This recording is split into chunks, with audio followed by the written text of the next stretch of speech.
గత 4 రోజులుగా అనంతపురం ఉమ్మడి జిల్లాలో రాప్తాడు మాజీ శాసనసభ్యులు తోపుదుర్తి ప్రకాష్ రెడ్డి గారు నా హత్యకు కుట్ర చేస్తా ఉన్నారు. నారా లోకేష్ గారు అనంతపూర్కి వచ్చి నన్ను చంపాలని పథక రచన చేసి ఆ బాధ్యతను రాప్తాడు శాసనసభ్యురాలు సునీత గారికి, కళ్యాణదుర్గం శాసనసభ్యుడు సురేంద్రబాబు గారికి జాయింట్ వెంచర్ అప్పగిచ్చాడు. నేను పొద్దుటూరు నుంచి వస్తూ ఉంటే ఎస్ఆర్సి టిప్పర్తో నన్ను గుద్ది చంపాలని అసత్యపు ఆరోపణలు చేయడం జరిగింది. ఆరోపణలు చేస్తూ నేను పోరాటం చేస్తా ఉన్నా ప్రభుత్వం మీద, అందుకు నన్ను చంపాలనే ప్రయత్నం చేస్తానని చెప్పి నారా లోకేష్ గారి మీద అసత్యపు ఆరోపణలు చేయడం జరిగింది.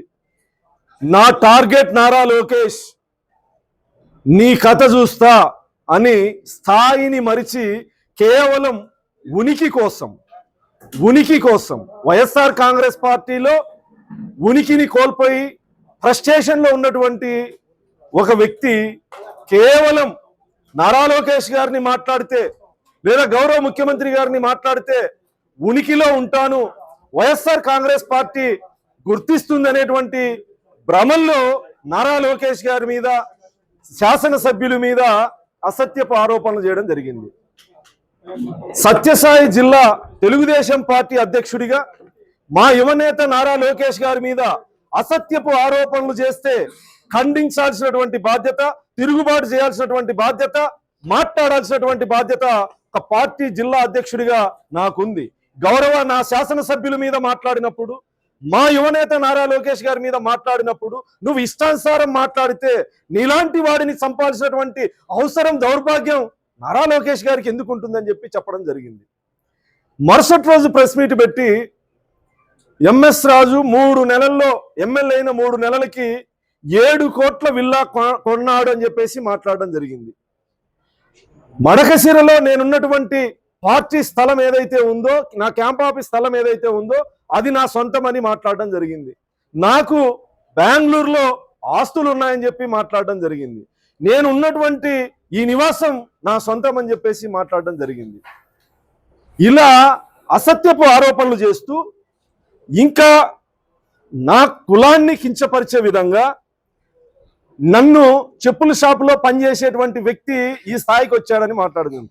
2008లో సంగమే సర్కిల్లో సందేశ్ ఫుట్వేర్ అని నా కుమారుడి పేరు మీద నా తమ్ముడికి ఒక ఫుట్వేర్ షాప్ పెట్టడం జరిగింది. ఏం నేరమా? తప్ప దీనికి చెప్పుల షాపులో పనిచేసేవాడని చెప్పేసి నన్ను సమాజంలో హేళనగా మాట్లాడే విధంగా, నా కులాన్ని కించపరిచి మాట్లాడే విధంగా మాట్లాడితే, ఏ అహంకారంతో అయితే ప్రకాష్ రెడ్డి మాట్లాడాడో నేను ఆత్మగౌరవంతో మాట్లాడా.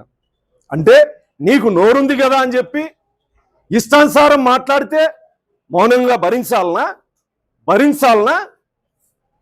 ఎస్, నేను నా చెప్పుల షాపులో పనిచేసేటప్పుడు వాళ్ళ తండ్రి గారు అయినటువంటి ఆత్మారామిరెడ్డి గారు కస్టమర్లు కొత్త చెప్పుల కోసం పాత చెప్పులు వదిలితే ఆ పాత చెప్పులు దొంగలించేటువంటి మనస్తత్వము, చరిత్ర కలిగింది తోపుదుర్తి ఫ్యామిలీకి. ఇది వాస్తవం. ఏ ఆరోపణలు అయితే చేశావో ఆ ఆరోపణలు నిరూపించు, నీకు గురువారం వరకు సమయం ఇస్తాను అని చెప్పేసి నేను మాట్లాడడం జరిగింది. నా విల్లా ఎక్కడుంది, నా పార్టీ ఆఫీస్ స్థలం నాకు ఇప్పించు, నా బెంగళూరులో ఎక్కడ స్థలాలు ఉన్నాయో ఇప్పించు, ఇంకా నా గురించి ఏమేమి మాట్లాడావు అవి నిరూపించు అని నేను సవాల్ విసరడం జరిగింది. నీ ఇంటికి నేను ముష్టి యుద్ధానికి వస్తానని చెప్పలే.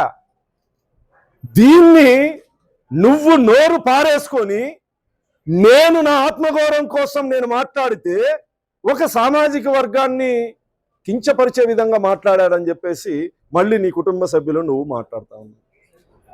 రెడ్లు ఈ అనంతపూర్ ఉమ్మడి జిల్లాలో తరిమేల నాగిరెడ్డి గారి దగ్గర నుంచి, నీలం సంజీవ్ రెడ్డి గారి దగ్గర నుంచి, జేసీ నాగిరెడ్డి గారి దగ్గర నుంచి, అనంత వెంకటరెడ్డి గారి దగ్గర నుంచి, దాడితోట నాగిరెడ్డి గారి దగ్గర నుంచి, ప్రస్తుతం ఉన్న అనంత వెంకటరామరెడ్డి గారు కూడా సీనియర్ రాజకీయ నాయకులు.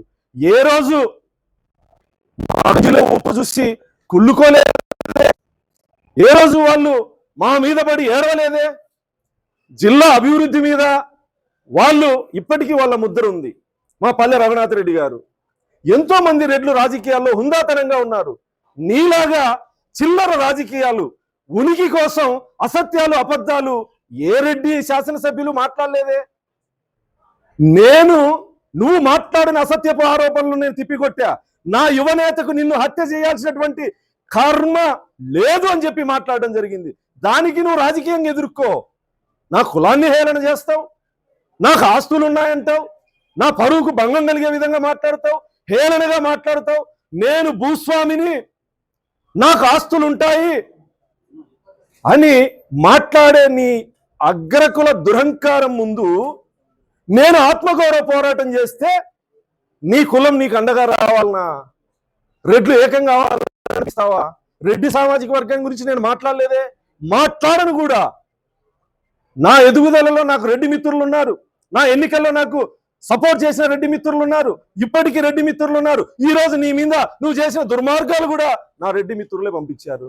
నేను రెడ్డి సామాజిక వర్గానికి ఎందుకు వ్యతిరేకం? నీ వైసీపీ కార్యకర్తలకి నేను సవాల్ విసరలేదే, నీ కుటుంబ సభ్యులకి నేను సవాల్ విసరలేదే.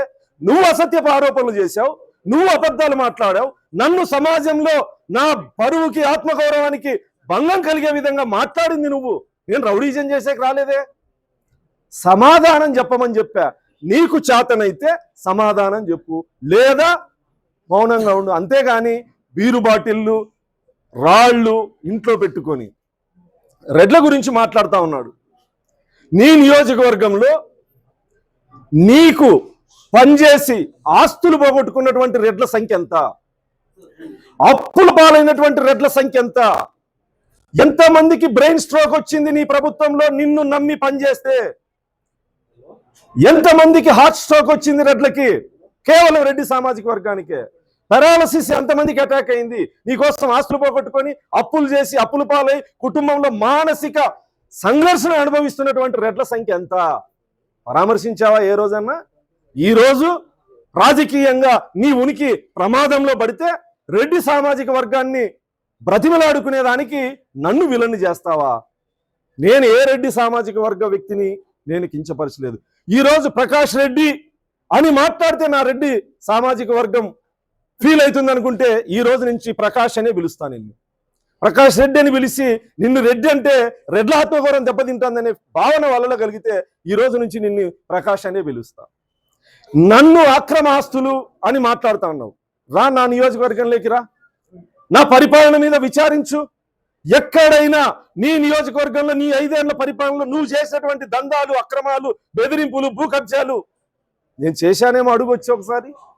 నేను చేశానేమో వచ్చి అడుగు ఒకసారి. అక్రమ ఆస్తులు అని పెద్ద పెద్ద మాటలు మాట్లాడే ప్రకాష్ రెడ్డి గారు, మాట్లాడేకి నైతిక హక్కు ఉందా నీకు? 2019కి ముందు ఇల్లు అమ్ముకొని పోటీ చేస్తానని చెప్పి మొసలి కన్నీరు గార్చి రాప్తాడు నియోజకవర్గంలో ఉన్నటువంటి పేద రెడ్డి దగ్గర నుంచి ధనిక రెడ్డి వరకు నీకు ఆర్థికంగా సపోర్ట్ చేశారు. ఏం చేసినావు గెలిచిన తర్వాత నువ్వు? ఈ పేపరు మీరు బాగా గమనించండి. ఒకవేళ ఇది ఈనాడు, ఇది సాక్షి, ఇదేది ఆంధ్రజ్యోతి ఈనాడు కాదు, ఇది సాక్షి. ఎవరున్నారు దీంట్లో? ఎవరున్నారు ఇక్కడ? ఈ చక్రపాణి అనే అతను. ఇక్కడ నిందితుడు రాజశేఖర్ రెడ్డి. విజయవాడలో గాంధీ బజార్లో కోట్ల రూపాయలు చేసే స్థలం కోసం నలుగురు కలిసి ఈ చక్రపాణిని హత్య చేసినారు. హత్య చేసి జైలుకు వెళ్ళినటువంటి నిందితుడు నీ సోదరుడు రాజశేఖర్ రెడ్డి. వచ్చిన ఈ ముగ్గురు హత్య చేసిన భాగస్వాముల్లో మళ్ళీ ఒకరిని చంపినారు.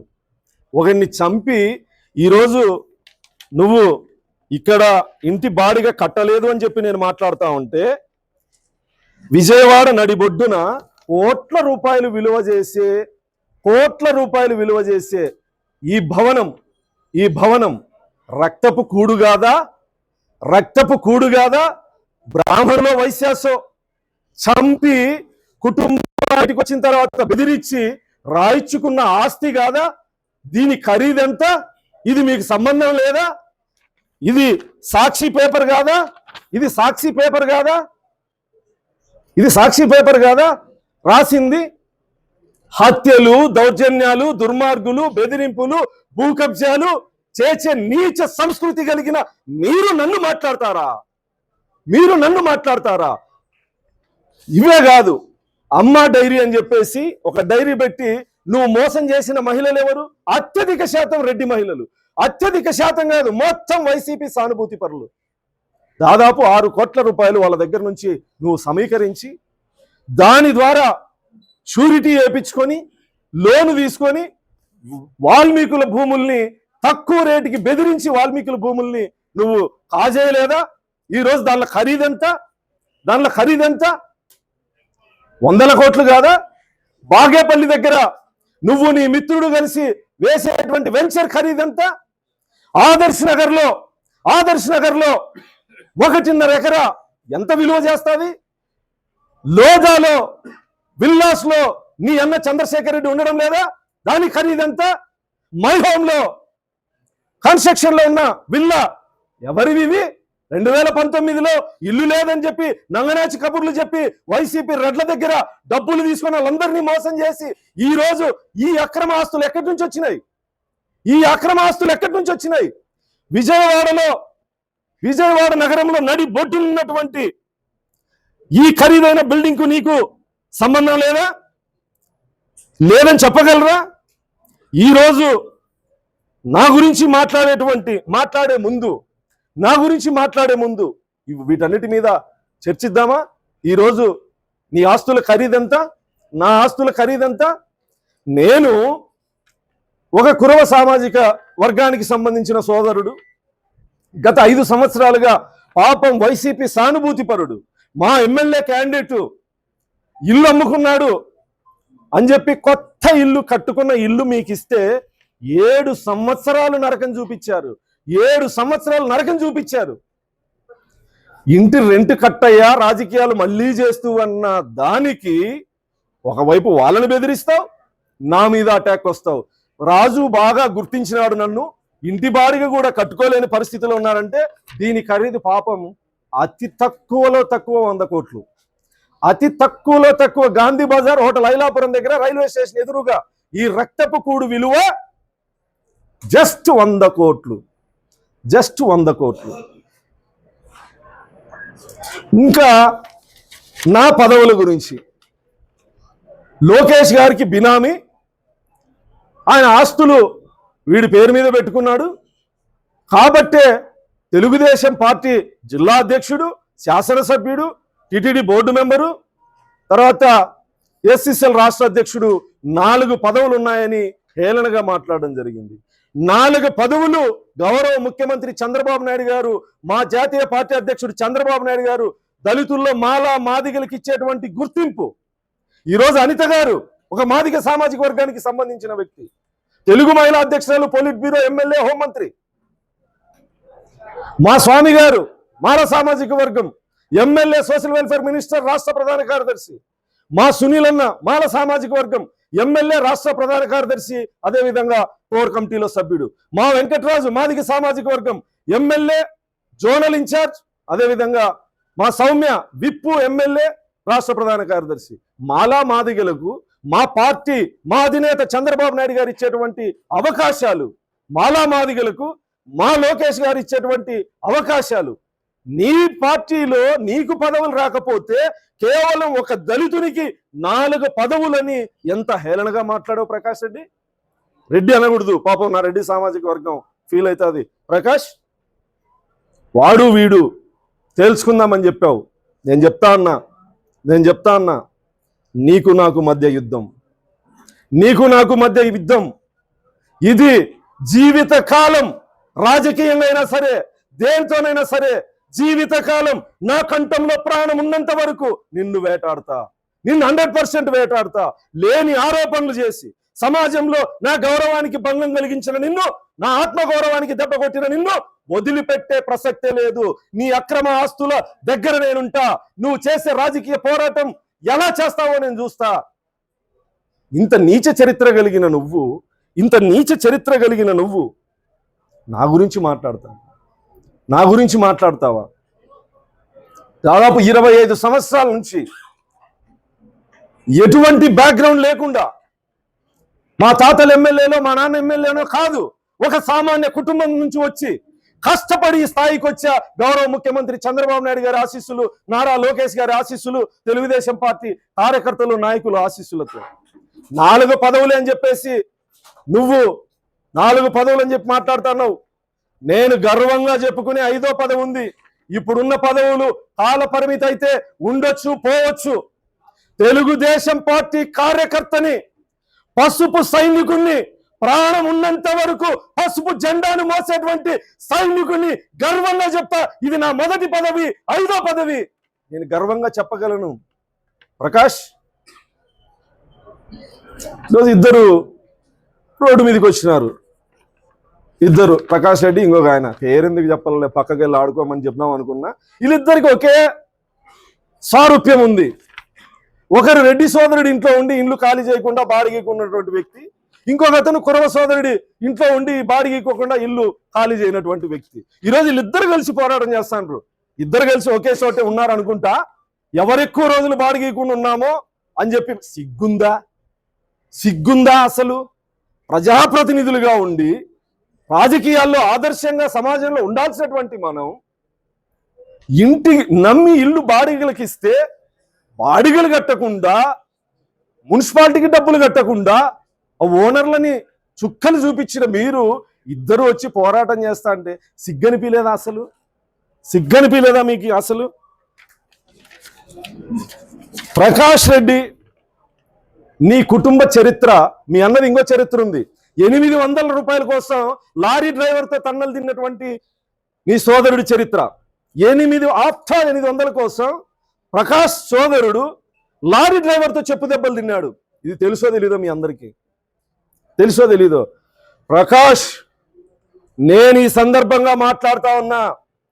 హెచ్చరిక అనుకుంటావో ఏమనుకుంటావో, ఈ పోరాటం నువ్వు కాదు, వెనక దాక్కున్నాడే నీ అన్న చంద్రశేఖర్ రెడ్డి. నా ఆరాధ్య దైవం నారా చంద్రబాబు నాయుడు గారి కుటుంబం గురించి, నారా భువనేశ్వరి గారి గురించి, మా యువనేత నారా లోకేష్ గారి గురించి, బ్రాహ్మణి మేడం గురించి నీచంగా మాట్లాడిన నీ అన్నని కటకటాల వెనక పంపేంత వరకు నా పోరాటం ఆగదు. నువ్వు ఎర మాత్రమే, నీ అన్ననా సరా ఖబర్దార్ తోపుగుర్తు అని చెప్పి సందర్భంగా హెచ్చరిస్తున్నా. నీకు చేతనైంది చేసుకో. భయపడే కులంలో పుట్టలే. మహా అయితే నువ్వు పొట్టేలు నరికించావో లేదా కోడి కోసింటావో. దున్నపోతు తల నరికే దొమ్మ పొగరున్న కులంలో పుట్టా ప్రకాష్. భయం అనేది నాకు తెలీదు. పోరాటమే ఊపిరిగా ఇంతవరకు వచ్చా. నీలాంటి ఉడత ఊపుగాలని ఎంతో మందిని చూసా. భయపడే ప్రసక్తే లేదు. ఈ రోజు నుంచి ఈ రాయలసీమ ఫ్యాక్షన్ చరిత్రలో కానీ గొడవల్లో కానీ రెడ్డికి గొడవ ఉండొచ్చు, రెడ్డికి కమ్మకి గొడవ ఉండొచ్చు, మాదిగకి రెడ్డికి గొడవ. నువ్వు ఫ్యాక్షన్ అని పేరు పెట్టుకుంటావో, ఏం పేరు పెట్టుకుంటావో. ఎంఎస్ రాజు మాదిగా, తోపుతుర్తి ప్రకాష్ రెడ్డి అని నేను అనను. ఆ సామాజిక వర్గం బాధపడుతుంది. వాళ్ళు నిజంగానే బాధపడతాండ్రు. ఇలాంటి నీచ్ కమిన్ ఆ కులంలో పుట్టడం వల్ల వాళ్ళ ఆత్మరెడ్డి యొక్క హత్య నేర చరిత్రకు సంబంధించిన ఎఫ్ఐఆర్లు ఇది వాళ్ళ పత్రికే. ఇంకొక విషయం నేను చెప్పాలా. తిరుమల తిరుపతి వెంకటేశ్వర స్వామి బోర్డు మెంబర్గా నా గౌరవ ముఖ్యమంత్రి నారా చంద్రబాబు నాయుడు గారు నియమించిన రోజు నుంచి ఈ రోజు వరకు స్వామి మీద భక్తి భయంతో నేను బోర్డు సభ్యునిగా వ్యవహరిస్తానని తప్ప మీలాగా టీటీడీని ఆదాయ వనరుగా నేను మార్చుకోలేదు. టీటీడీ నాకు ఇచ్చే సౌకర్యాలు కూడా నేను తీసుకోవడం లేదు. నా రూముకు నేనే రెంట్ పే చేస్తా, కనీసం లడ్డుకు కూడా. ఎందుకంటే దేవుడు నాకు అవకాశం ఇచ్చాడు. నేను అనగారిన కులంలో అట్టడుగు వర్గంలో పుట్టా. వివక్షత అణిచివేతని ఎదుర్కొంటూ వచ్చిన కులంలో పుట్టా. మా గ్రామంలో దేవాలయంలోకి పోయినటువంటి కులం నుంచి వచ్చా. ఈ రోజు ప్రపంచం గుర్తించిన, ప్రపంచం మొత్తం ఆరాధించే తిరుమల తిరుపతి వెంకటేశ్వర స్వామి బోర్డు మెంబర్గా నాకు గౌరవ ముఖ్యమంత్రి చంద్రబాబు నాయుడు గారు అవకాశం కల్పించాడు. ఆ స్థాయి నుంచి నన్ను ఆ స్థాయికి తీసుకెళ్లి భగవంతుడి ఆశీస్సులు, చంద్రబాబు నాయుడు గారి ఆశీస్సులు. అలాంటి చోట వ్యాపారం చేసే నీచ సంస్కృతి లేదు. నీ జాగిలాలతో గుర్తుపెట్టుకో ప్రకాష్, నీ జాగిలాలతో మొరిగించే ముందు మొరిగిన ప్రతి మొరుగుకి బాధ్యత నువ్వు మీ అన్న, బాధ్యత నువ్వు నీ అన్న. భవిష్యత్ కాలంలో వీటన్ని లెక్కలు తీరుస్తా. నువ్వు మొరిగించిన ఏదైతే నీ పెంపుడు కుక్కలు మాట్లాడారో వాటన్నిటికీ మీరు రాబోయే కాలంలో అనుభవించాల్సి వస్తుంది. నేను మా వాళ్ళతో మాట్లాడించగలను, నేను బలి చేయదలుచుకోలే. మగాడిగా ఒక్కడిగా పోరాటం చేస్తా. నీలాగా రాండి కార్యకర్తలు తేల్చుకుందామనిలే. ఈరోజు కేవలం నీ అహంకారం, నా ఆత్మగౌరవం మీద పోరాటం అని చెప్పి ఇంతమంది తెలుగుదేశం పార్టీ శ్రేణులు, ఎంఆర్పిఎస్, దళిత సంఘాల నాయకులు, కార్యకర్తలు ఈరోజు తరలి వచ్చారు. ఆర్గనైజ్డ్ ప్రోగ్రాం కాదు ఇది, ఆర్గనైజ్డ్ ప్రోగ్రాం కాదు.